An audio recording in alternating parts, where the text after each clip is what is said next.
Hello and welcome again to Highly Questionable. Today would be a magnificent day to have an NBA expert breaking things down, but instead we give you Amin Elhassan. What do you like on the show today, Amin? Paul Pierce pooped his pants. I told you. Yeah, he did tell you. He broke that story. He is our leader in defecation stories. Dale, papi. Should the Warriors be as confident as Draymond Green sounded after the game? Only thing I'm confident about is that basically by the end of this, after everyone has limped off, it's going to be a one-on-one game in Game 7 between Jeremy Lin and Jerebko. Let's go to Draymond Green here, though, talking as his team is down 2-1, and this guy's always got confidence.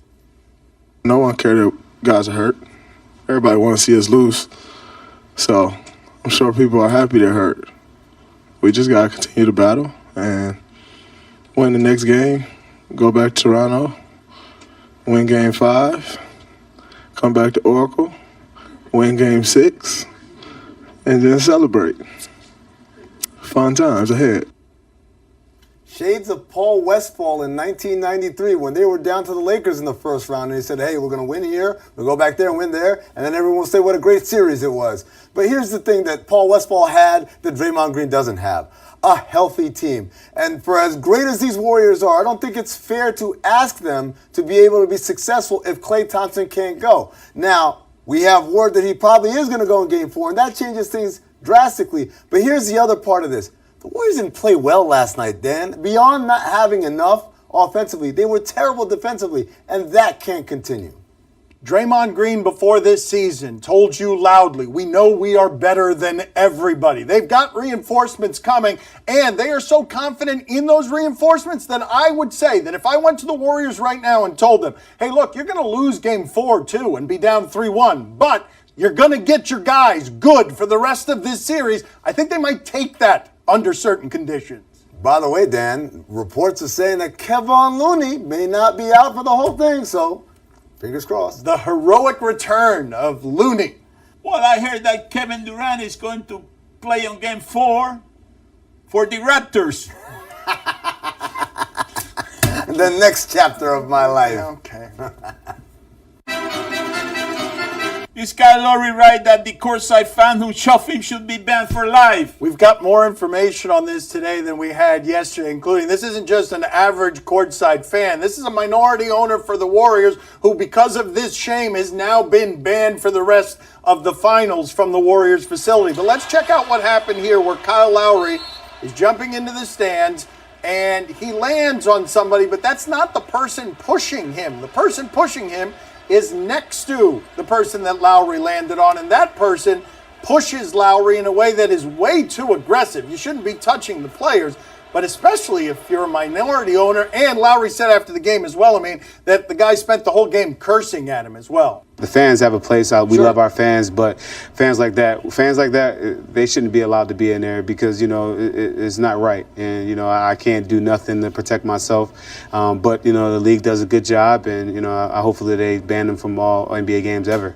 Yeah, I mean, look, first of all, he's 100% right, and there should be a zero-tolerance policy for any fan that comes into contact with a player in such a way that was completely uncalled for. Like Dan said, he didn't fall on the guy. The guy reached over and decided to involve himself in something that did not involve him to begin with. But the other thing I'm wondering about is, Kyle Lowry is not like a professional irritant or anything. It's not like if it was Patrick Beverley or someone like that, I could see why a fan would be so angry and upset. But Kyle Lowry is pretty much a guy who goes about his business. He just plays the game, doesn't talk a whole lot. Why is the guy so mad to the point where he's cussing at him during the game? Why is he so mad to the point where he feels like he needs to reach over and touch him?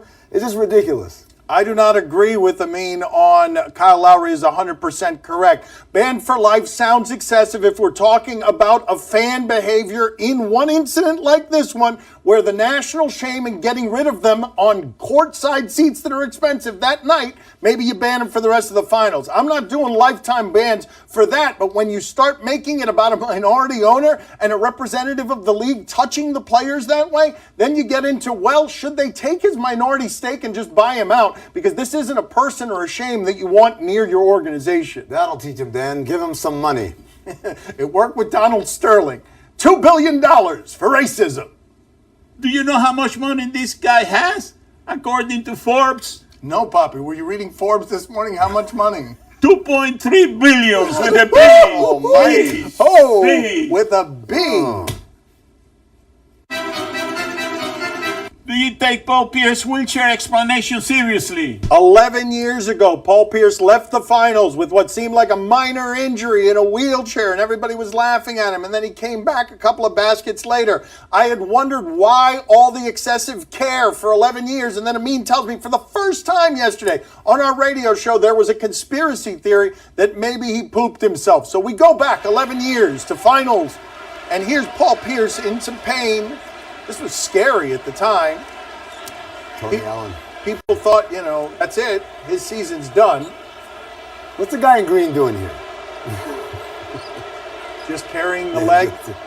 And then a couple of baskets later, Paul Pierce gets back on the court, and he's not hurt at all. He just seems relieved. He looks a little leaner, in fact. So he comes on here, and this is what he says last night before the final. Paul here, 11 years ago today, wheelchaired off the floor for reasons he will keep to himself. I have a confession to make. Whoa. I just had to go to the bathroom. Number one or I had number to go two? to the bathroom. But why did you need a wheelchair to get to the bathroom? It was that bad. Something went down. I had to go to the bathroom. Oh. This is amazing, right? For 11 years, Paul Pierce has walked around with the shame of being embarrassed, of being wheelchaired out and then coming right back because it wasn't really an injury. And to clarify and cover up that shame and embarrassment, he then goes on national TV and admits he pooped himself, like that was going to clear everything up. I was so disappointed to see Paul Pierce was backtracking on this morning, because I would absolutely choose, if I have to deal with an 11-year shame, I would prefer people think I'm a coward because I needed a mysterious wheelchair for a couple of baskets than someone who couldn't control my bowels and then would have the national shame and video for 11 years. People, hey, remember that time an NBA player in the finals pooped himself? My favorite thing is, in the NFL, apparently this is normal. They poop and pee themselves all the time. It's not normal, but Larry Izzo once got a game ball from Bill Belichick because he pooped on the sideline without anyone noticing. Hey, Paul, don't feel bad about it, buddy. It happens to me every day There of the you week. go. You know what I Every mean? day of the and week. I'm not ashamed of it, I'm not Every even 2 and 3 ashamed of times it. a day, you know what I mean? Whoa. So, it's a good thing, That means that your system is working okay. Okay. Believe My me, a lot of father's fibers, you know what I mean? My father's very regular. Is Mark even right that West Coast fans would show up whenever the NBA starts their games? He was honest, and he can be boisterous, but he's also ahead of it in terms of seeing where vision goes in this league. And Mark Cuban tells you flatly, we are a television dollars company. We are getting purchase ticket money, but that's not where most of our money comes from. And it would make sense that you do whatever you can to make this a prime, made for television product. And if the customers come, that is also good. But when you're getting billions in rights fees, you've got to take care of those customers as well, your partners. Yeah, I think for the playoffs, it's fine to have an earlier start time because there's a scarcity built in there, right? You don't know how many games your team is going to have. But when you talk about making basically the entire West Coast have to leave work early to rush back and catch a game, I don't think that's really fair. So you might have higher value for that one-time slot, but less value overall because you've cut your inventory in half pretty much. But let's get to the bottom of this, Dan. The real reason he's bringing this up is because LeBron James plays on the West Coast. And we have to move past the idea that the only way we're going to get ratings is if LeBron is playing. LeBron is going to be playing in front of 4 people if in that LA traffic, the people are trying to get to those games. And honest to God, they'll put him in ratings primetime and it'll be him in an echoing empty gym. Well, if they want ratings, they should put the shoulder pads and play football. That's it. That is a good way to get ratings. It really is. Coming up next on Highly Questionable. Oh, he leaves him hanging on the fist bump. Oh.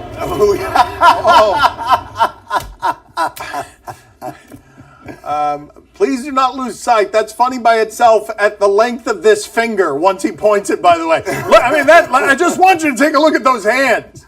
My Son's TV show is brought to you by Verizon, America's most reliable network. The recently, my son's band was signed by a record label. Why Blake and Chris chose Verizon. While we're on the road, I can keep my parents in the loop with the whole FaceTime thing. I created a rock star. The network more people rely on gives you more. Like iPhone XR on us when you buy the latest. Vastly overrated putt racer. Do you question? Got his lunch taken from him by a little kid. You give us topics and events and we question them. There's no way that the closed caption person understood what that was, right? Star Wars. Do you question if Kuwait is a good teammate? You're going to keep doing that, huh? You're going to keep, what am I doing? Really, Dad? You keep calling him Kuwait. Anyway, he's got a teammate, Norman Powell. What happened between them? Oh, he leaves him hanging on the fist bump. Oh.